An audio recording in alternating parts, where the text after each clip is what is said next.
আমি হিরো হতে আসিনি, আমি ধ্বংস করতে জানি। তোদের এই সাজানো দুনিয়ায় আমি কেবল জানি সবাই সাজে ভালো, মানুষ মনে সবার বিষ। আমি তো স্পষ্ট বলি, যা করার সরাসরি করি। শোনে কথা বলার স্বভাব আমার একদমই নাই। মাথা নিচু করে বাঁচি না, আমি রাস্তা করতে চাই। মাথা নিচু করে বাঁচি না, আমি রাস্তা করতে চাই।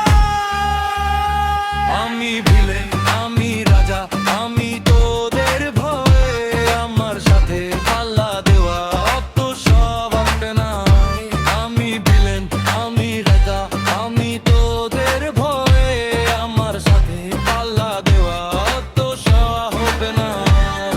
আমি ভিলেন, আমি রাজা, আই তোদের ভয়। আমার সাথে পাল্লা দেওয়া অত সহজ নয়। কথাগুলো সোজা সাপটা, কোনো প্যাচ ঘোষ নাই। আমি জালি কি তাই আইন আর কিছু না চাই। নিয়ম তনু তোদের জন্য, আমার জন্য না। আমি সেই আগুন যে পথে বাধা মানে না। হয়তো আমাকে ঘৃণা করিস, হয়তো দিস কালি, কিন্তু দিন শেষে দেখবি তোদের পথগুলোই খালি। আমি যা কেড়ে নেই তার ফিরে পাবি না। ভিলেন এই দল্পে কোনো মাফ